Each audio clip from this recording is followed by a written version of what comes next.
Good morning students. आज online class का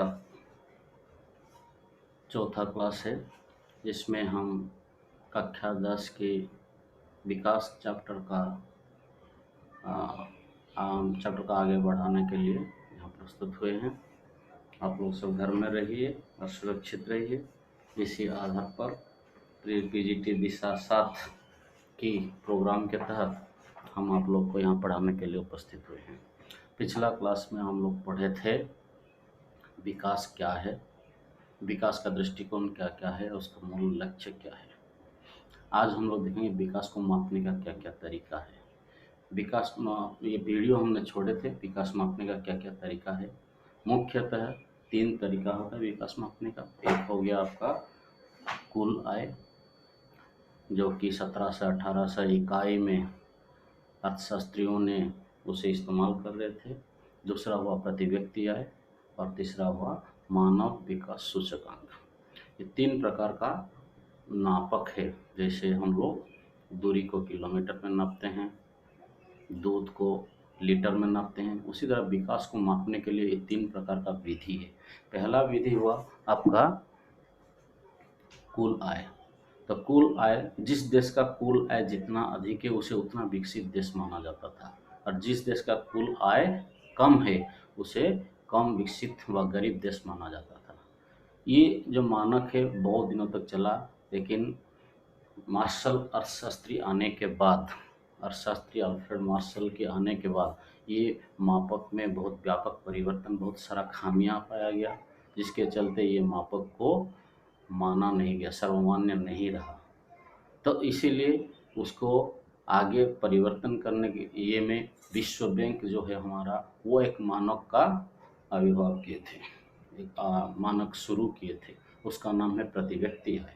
बस इस प्रति व्यक्ति आय मानक जो है विश्व बैंक के द्वारा सन 1951 में से शुरू किया गया था, और इसके अनुसार प्रति व्यक्ति आय जो 4,53,000 प्रति वर्ष जिसका है, जिसका प्रति व्यक्ति आय 4,53,000 से अधिक है उसे विकसित देश माना जाता है, और जिसका प्रति व्यक्ति आय 37,000 से कम है उसे गरीब देश माना जाता था, वह स्वल्प विकसित देश। और जो देश का प्रति व्यक्ति आय ये दोनों के बीच में रहा, 37,000 से लेकर 4,53,000 के बीच में जिस देश का प्रति व्यक्ति आय रहा उसे माना जाता है विकासशील देश। तो अब सवाल उठे प्रति व्यक्ति आय है क्या, प्रति व्यक्ति आय कैसे निकाला जाता है। प्रति व्यक्ति आय का अर्थ होता है एक व्यक्ति के पीछे कितना आय पड़ता है।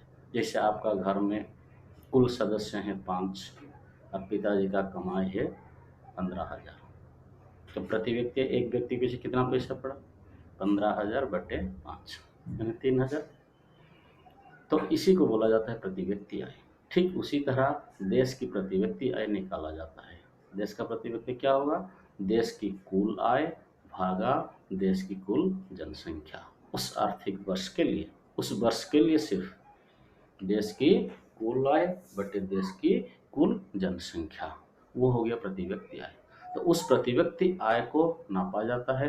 अगर वो 4,53,000 से अधिक हुआ एक साल में उसे विकसित देश माना जाता है, और 37,000 से कम हुआ स्वल्प विकसित देश व गरीब देश, और बीच में रहा 37,000 से 4,53,000 के बीच में तो उसे माना जाएगा विकासशील देश, और भारत उसी कैटेगरी में आता है, विकासशील देश में आता है।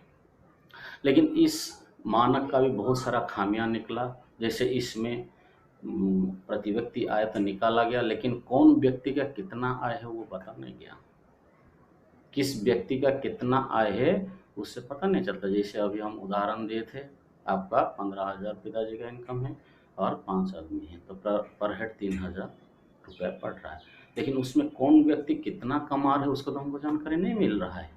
हम खाली एक कुल फिगर व कुल मात्रा को हम लोग जानते हैं।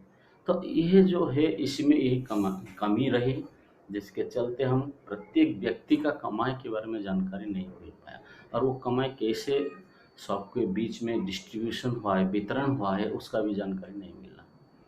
तीसरा, इसमें इस मानक में हम लोग को जो पर्यावरण संबंधी ध्यान भी नहीं रखा गया। पर्यावरण को ये किस तरह का प्रभावित करता है। लोग पैसा कमाते हैं लेकिन पर्यावरण को हानि पहुंचाते हैं, तो वो विकास नहीं कहलाता है। आज के भाषा में अगर विकास आपका पर्यावरण को हानि पहुंचाता है वो विकास नहीं कहलाता है। तो अगर लोग पैसा कमा रहे हैं लेकिन पर्यावरण को ज़्यादातर हानि पहुंचा रहे हैं तो उसमें आपका जो है विकास वो विकास नहीं कहलाता है। तो उसी हिसाब से ये प्रति व्यक्ति आय वो पर्यावरण संबंधी हानि या लाभ को दर्शाता नहीं था ना। मेन है इसका वितरण के बारे में, ये जो न्यू बता रहा था वितरण के बारे में कोई ज्ञान नहीं दे रहा था, इसी लेवल के इस मानक को भी सब कोई मानने के लिए वह सर्वमान्य नहीं हो पाया। और इससे सुधार करने के लिए पुनः मानव विकास रिपोर्ट ना, यूएनडीपी एक प्रोग्राम है, एक योजना है संयुक्त राष्ट्र संघ का, उसके द्वारा एक नए मानक का बाहर निकाला गया और उसका नाम है मानव विकास सूचकांक HDI, ह्यूमन डेवलपमेंट इंडेक्स। और इस ह्यूमन डेवलपमेंट इंडेक्स क्या है ना, ये एक आपका कंटिन्यूस मेजरमेंट है, लगातार नाप किया जाता है, वो भी 3 चीज़ों का ना। तो ये तो आपका सांख्यिकीय प्रक्रिया है। इस सांख्यिकीय प्रक्रिया के माध्यम से तीनों चीज़ों का वो लगातार उसको सर्वे किया जाता है, नापा जाता है। क्या क्या तीनों चीज़, पहला चीज़ हुआ आपका शिक्षा संबंधी सूचना, दूसरा हो गया स्वास्थ्य संबंधी सूचना और तीसरा हो गया प्रति व्यक्ति आय डॉलर में, क्योंकि डॉलर एक सर्वमान्य मुद्रा है पूरे संसार में। तो उस डॉलर के मूल्य में आपका प्रति व्यक्ति आय कितना है। तो पहला शिक्षा संबंधी आपका आंकड़ा क्या है। शिक्षा संबंधी आंकड़ा व शिक्षा का स्तर कैसे नापा जाता है ना, 2 चीज़ में नापा जाता है। एक हो गया आपका लिटरेसी रेट, साक्षरता दर, और दूसरा हो गया ग्रॉस एनरोलमेंट रेशियो व आपका निवल उपस्थिति अनुपात कितना है। निवल उपस्थिति अनुपात और साक्षरता दर, ये 2 की आंकड़ों से आपका शिक्षा का स्तर पता चलता है। अब साक्षरता दर क्या है, साक्षर किसे कहा जाता है। साक्षर उसी व्यक्ति को कहा जाता है जो अपनी मातृभाषा में व अपनी कोई भी भाषा में, संवैधानिक भाषा में पढ़ लिख सुन सके, परंतु उसका उम्र 6 साल से अधिक होना चाहिए। तो एक वाक्य में कहने से 6 साल से अधिक आयु वर्ग में जो व्यक्ति भारत की कोई भी संवैधानिक भाषा में पढ़ लिख सुन सकता है उसे साक्षर कहा जाता है। साक्षरता दर क्या है ना, प्रतिशत मात्रा है।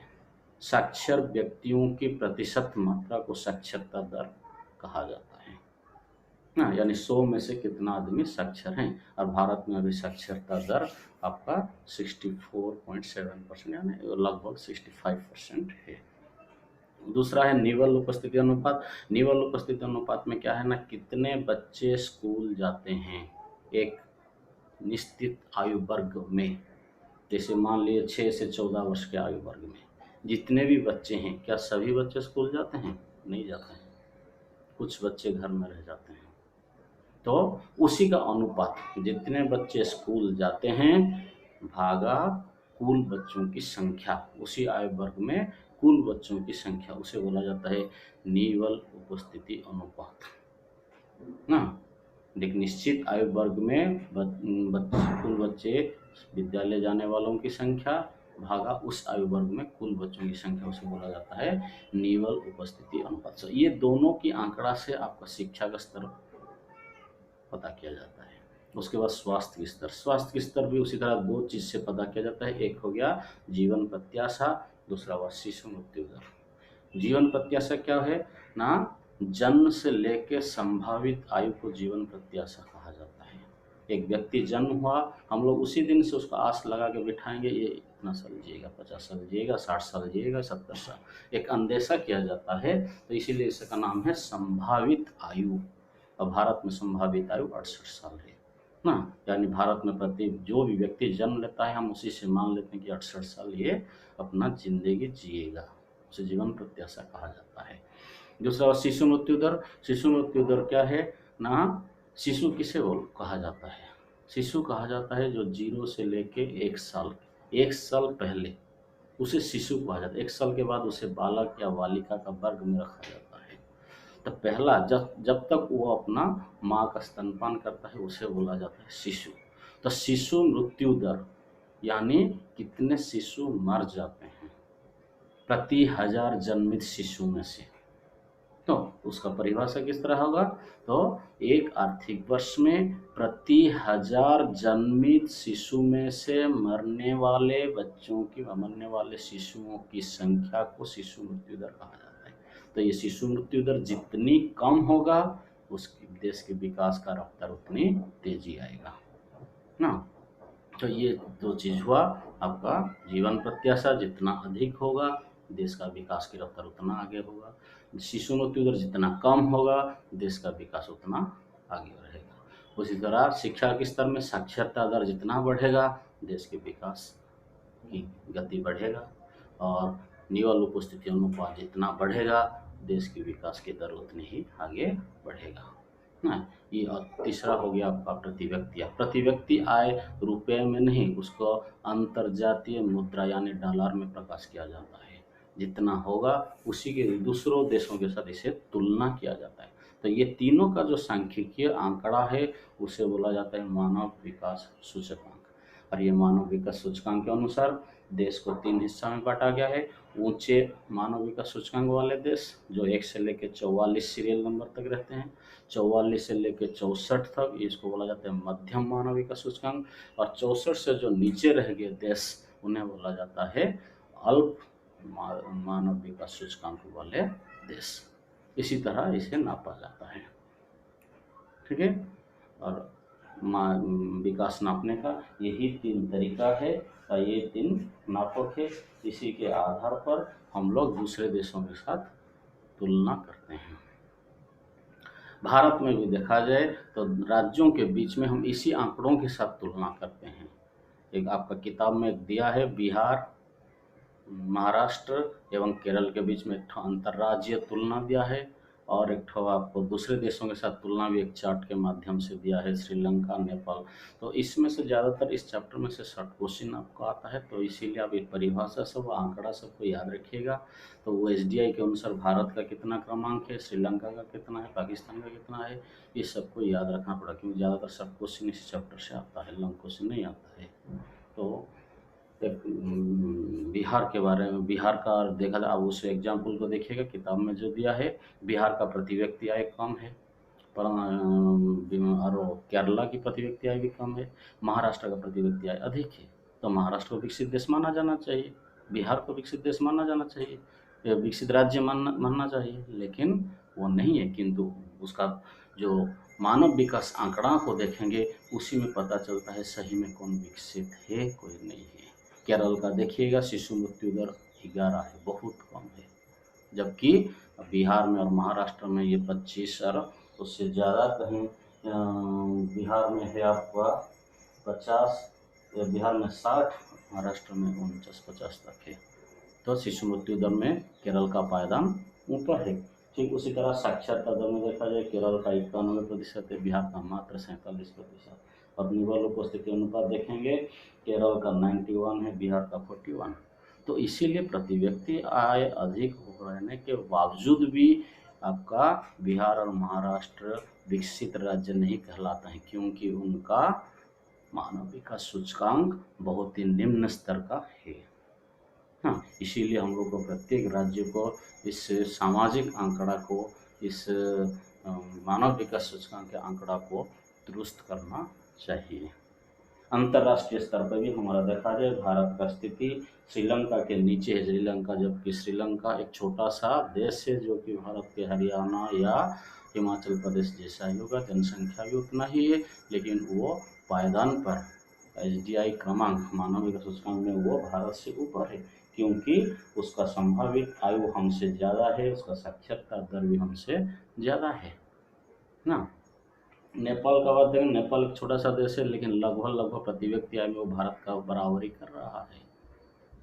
तो इसीलिए हमको इस सामाजिक SDI का मानव विकास सूचकांक का जो आंकड़ा है उसे और दुरुस्त करना चाहिए। और अंतिम में हम नेक्स्ट क्लास में पढ़ेंगे विकास की धारणीयता, और इसी के साथ आपका अगला क्लास में ये चैप्टर कंप्लीट हो जाएगा। Thank you.